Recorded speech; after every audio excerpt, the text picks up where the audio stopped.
Ya tengo listo al doctor Alberto Monteverde, alergólogo, y vamos a estar platicando sobre la segunda dosis de la vacuna Pfizer en adultos mayores de 60 años. ¿Qué importancia tiene el vacunarse con la dosis que corresponda y no aplicarse vacunas de farmacéuticas diferentes?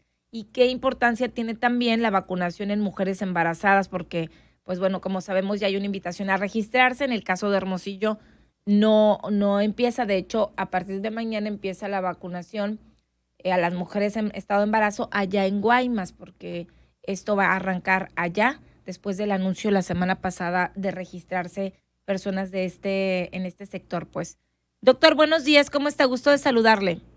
¿Qué tal? Buenos días, Karina. Gracias Gracias. por Oiga, la pues invitación. platíquenos, son 9,000 personas que mañana serán vacunadas, son de Pfizer, la segunda dosis. Nos decía Salud que ya hubo algunas personas que se contagiaron, algunos abuelitos que se confiaron, que guardaron, bajaron la guardia y se contagiaron aún recibiendo la primera dosis. Entonces, si gusta platicarnos, por favor. Sí, es muy importante recalcar que para empezar la vacuna empieza a darte protección una vez que pasan entre los primeros 15 a 20 días, que es el tiempo que tarda el sistema inmune en empezar a formar anticuerpos. Entonces, antes de ese tiempo, aunque te hayas vacunado, no existe la presencia de anticuerpos neutralizantes y por lo tanto no estás protegido. Esa primera dosis te da un porcentaje de protección, pues más o menos a la mitad del 100% que te tendría que dar cuando tienes las dos dosis. Por lo tanto, cuando solamente tienes una dosis, por así decirlo, tienes la mitad de la probabilidad de infectarte, pero aún así sigue siendo una probabilidad alta. Cuando Ujú. ya tienes la segunda dosis, ese porcentaje se eleva al 100% de lo que cada vacuna puede ofrecer, que la de Pfizer anda con una protección por arriba del 90%. Ajá. Entonces es por eso importante aplicar las dos dosis y que el biológico sea de la misma, pues ahora sí que de la misma farmacéutica que generó el biológico, porque no es lo mismo la forma de acción de una vacuna de Pfizer que una de AstraZeneca, que una de Sinovac, aunque pueden ser complementarias, no son intercambiables, es Ujú. decir, no actúan de la misma forma, entonces despiertan un tipo de inmunidad, por así decirlo, un poco diferente, aunque van dirigidas evidentemente al mismo virus. Ujú. Y no ha faltado quien dice, bueno, me voy a ir a vacunar, por ejemplo, algunos que han sido AstraZeneca y que mañana quieran ir y se van a topar con que no, tiene que presentar su hojita de primera vacunación y si es AstraZeneca, pues lo van a devolver mañana y no le van a aplicar porque mañana es Pfizer. Es bien importante que quede claro que se aplica solamente a personas de Pfizer y recibirán la misma vacuna de la misma farmacéutica que es Pfizer. Doctor, recordar que me contaba la historia, uno de los entrevistados ahí responsable de Sonora Anticipa y en la Arena Sonora, que había una abuelita que había contagiado a toda la familia porque pues como ya estaba vacunada, dice, yo cuido a mis nietos, su hija trabajaba y pues resulta que la abuelita, no, es que ya me vacuné y resulta que contagia a la abuelita a la niña y a toda la familia y estaban muy sorprendidos porque, pues, ¿cómo puede pasar esto si yo ya estoy vacunada y nos creemos inmunes, ¿no? De que ya no nos va a pasar nada. Y aún con las semanas y con los repetitivos que hemos sido, pensamos justamente eso, que ya no nos va a dar COVID. Así es, la vacuna, eh, existe dentro de la vacuna una protección para que no te enfermes, pero la vacuna no puede evitar que el virus llegue a tu vía respiratoria y te contagies. Entonces, aunque estemos vacunados, podemos seguirnos contagiando y podemos seguir diseminando la infección a gente que no se ha enfermado. Ujú. Por eso es muy importante que a pesar de la vacunación sigamos todavía con el cubrebocas y la sana distancia. Ese lo vamos a poder dejar de utilizar cuando por lo menos el 60 o 70% de la población en México ya estén vacunados. Entonces ahí ya no va a tener importancia si yo adquiero el virus, no me enfermo, pero se lo transmito a otro, porque esa otra persona seguro también está vacunada, entonces ya no va a tener tanta importancia, pero ahorita al principio sí, porque de hecho la mayor parte no está vacunados, es una minoría los que hemos recibido la vacuna y es por eso que es importante no bajar la guardia a pesar de la vacunación. Doctor, algunas partes en Estados Unidos y del mundo, y también ha generado controversia, pues ya se ha aprobado el no usar el cubrebocas, pero esto también ha generado por ahí críticas. Sí, hay que recordar que ellos tienen una velocidad de vacunación mucho más rápida que la nuestra. Uh-huh. Y que ellos pueden darse el lujo de ciertas partes, si ya toda la familia está vacunada, pues que nadie de la familia utilice el cubrebocas. Eso, de alguna otra manera, en el caso de ellos, pero en el caso de nosotros, todavía estamos muy lejos de tener ese porcentaje Uh-huh. del 60% de la población vacunada. Entonces, no es un lujo que nos podemos dar nosotros todavía. Todavía. Doctor, uno de los temas o las preguntas, pues, es el tema de las mujeres en estado de embarazo después de 9 semanas, la invitación a registrarse para recibir. Yo comentaba que todavía, cuando se hizo el anuncio, ya habían vacunado en este rango de edad y que se hizo el anuncio en Cananea y en Peñasco. Hasta ahorita creo que las primeras mujeres embarazadas que van a vacunarse son de Guaymas y será mañana.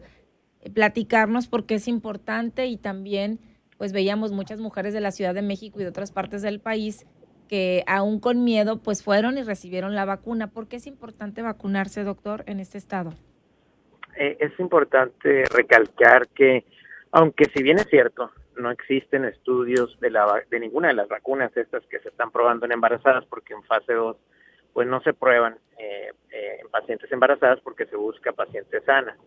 Si bien es cierto que no existe como tal un registro de embarazadas previas, sí se tiene la experiencia de mujeres que no sabiendo que estaban embarazadas, se aplicaron la vacuna y realmente podemos observar que no hay una mayor aumento en el porcentaje de pérdidas del producto, es decir, de abortos o de malformaciones o de ningún tipo de alteración que pudiera preocupar a la mujer embarazada como para no vacunarse. De hecho, lo que sí vemos es que las embarazadas que adquieren COVID sí tienen una gran posibilidad de tener un parto pretérmino, es decir, que su embarazo se adelante y tienen una gran posibilidad de terminar en terapia intensiva, tanto ellas como el niño. Uh-huh. Es decir, adquirir COVID estando embarazada es un factor de riesgo muy alto, mucho más alto que el vacunarse estando embarazada. Por lo tanto, dada esta situación en el balance o en la balanza, sí es mucho más recomendable aplicarse la vacuna estando embarazada a arriesgarse a quedarse sin vacuna y que una mujer se infecte de COVID estando embarazada, porque la posibilidad de complicarse es mucho más alta. Doctor, ¿y qué genera cuando te aplicas las dosis? ¿Por qué a partir de 9 semanas y no menos? Y también, bueno, ¿se genera una inmunidad al bebé, al feto? Sí, es importante recordar que aquí se va a actuar formando anticuerpos de IgG, que son los de memoria, y estos tienen la capacidad de pasar a través de la placenta. Entonces, si una mujer se vacuna, no solamente genera memoria para ella, sino también para su hijo. Y claro, estos anticuerpos le van a durar al niño pues solamente de 1, 2 o 3 meses máximo después de nacido el bebé, por lo que posteriormente a los 6 meses muy probablemente el bebé tenga que vacunarse también contra el COVID. Okay. Pero bueno, en lo que llegamos a la vacunación de niños, que pues eso sería adelantarnos mucho, aunque eventualmente vamos a llegar a ello. Sí. Pues lo más importante ahorita es la vacunación tanto de los adultos mayores como de las mujeres embarazadas, personal de salud y maestros. Ok. Doctor, la pregunta de los 50,000 que le hacen en Twitter, y a mí me da mucha risa, porque cuando vas a vacunarte, bueno, lo que nos han comentado es que te hacen ahí el test, el triage, y ya cuando te vacunan, pues te dicen las recomendaciones que no debes de ingerir, que no debes de comer, que no debes de tomar, y hemos sabido que son mariscos, pero también alcohol. Entonces, muchos pues dicen, pero ¿por qué me quitan el alcohol? ¿Pero por qué me quitan los mariscos? Para que los que se vacunen mañana recuerden también y tomar, o no sé si en la segunda dosis también son estas indicaciones. Sí, se trata de quitar todos los factores de riesgo que pudieran confundir un efecto secundario de la vacuna con una reacción alérgica. Entonces, si yo tomo alcohol en grandes cantidades, sí bajo la acción de mi sistema inmunológico, pero estamos hablando de alguien pues, que ya tiene el problema de alcoholismo desde hace mucho tiempo. O sea, una copita, ¿no? Una cervecita no hace, no hace daño después de la vacuna. Eso no afecta, digamos, el proceso de la respuesta inmunológica, pero evidentemente que se recomienda evitarlo un día antes, el día de la vacuna y un día posterior, para que en un caso determinado, si tenemos una reacción, ¿verdad?, secundaria de la vacuna, se pueda identificar bien y no se confunda pues con una cruda que le dio a la persona por haber estado Y bebiendo que o piensen por que fue una la vacuna. o por una reacción alérgica al camarón o a los crustáceos en general. No es que la vacuna no pueda actuar si alguien se vacuna y luego se echa un ceviche de camarón. Pues Ok. no, o sea, la vacuna le va a hacer efecto, eso no tiene nada que ver. Realmente lo están tratando de evitar para no confundirnos si es que llegara a presentar una reacción de tipo alérgica como un efecto adverso de la vacuna. Ujú. Tampoco el alcohol, si se toma una copa, pues no quiere decir que se va a acabar el efecto de la vacuna, ¿no? La vacuna va a seguir su efecto, pero si la persona pues no está acostumbrada a beber o ingiere bebidas en cantidades importantes, pues evidentemente que va a tener los efectos del alcohol en exceso y eso pudiera de alguna otra manera pues confundir como un efecto secundario de la vacuna o una reacción Para a aclarar. la ingesta de alcohol. Ajá. Para aclarar. Doctor, pues bueno, ahí está. Yo le agradezco mucho, pues a vacunarse, es importante vacunarse y a registrarse también las mujeres en estado de embarazo. Yo sé que de pronto hay miedo, hay temor, pero es importante por las razones y los argumentos que usted nos daba y generar pues mayor posibilidades de no terminar en una muerte, no terminar en una hospitalización y que haya pues una inmunidad ahí al tema del COVID-19. Doctor, muchísimas gracias. Le mandamos un abrazo. Gracias por la invitación, Karina, y sí, a vacunarse, por favor. A vacunarse. Gracias. Ahí está el doctor Alberto Monteverde, alergólogo.